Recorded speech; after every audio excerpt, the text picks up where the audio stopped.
আবারও আগুন দিয়েছে ট্রেনে। বেনাপোল এক্সপ্রেস ট্রেনে আবারও আগুন দিয়েছে দুর্বৃত্তরা।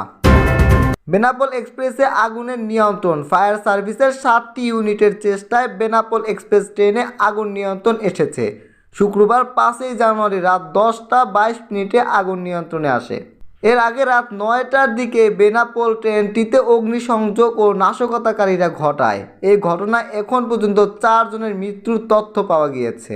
ফায়ার সার্ভিস ও সিভিল ডিফেন্স অধিদপ্তরের ডিউটি অফিসার রফিকুল হাসান জানান, রাত 9টার দিকে বেনাপোল এক্সপ্রেস ট্রেনে আগুন লাগার খবর পেয়ে ঘটনাস্থলে ফায়ার সার্ভিস। পরবর্তীতে 7টি ইউনিটের প্রায় 2 ঘন্টার চেষ্টায় আগুন নিয়ন্ত্রণে আসে। আগুনে ট্রেনে পাওয়ার কার সহ বেশ কয়েকটি বগি পুড়ে গিয়েছে। নিয়ন্ত্রণে আসার পর উদ্ধার কাজ শুরু করেছে ফায়ার সার্ভিস। উদ্ধার কাজে ফায়ার সার্ভিসকে সহায়তা করেছে র্যাব ও বিজিবি। রেলওয়ে সূত্রে জানা গেছে, ট্রেনটি 154 জন যাত্রী নিয়ে দুপুর 1টায় বেনাপোল থেকে ছেড়ে আসে।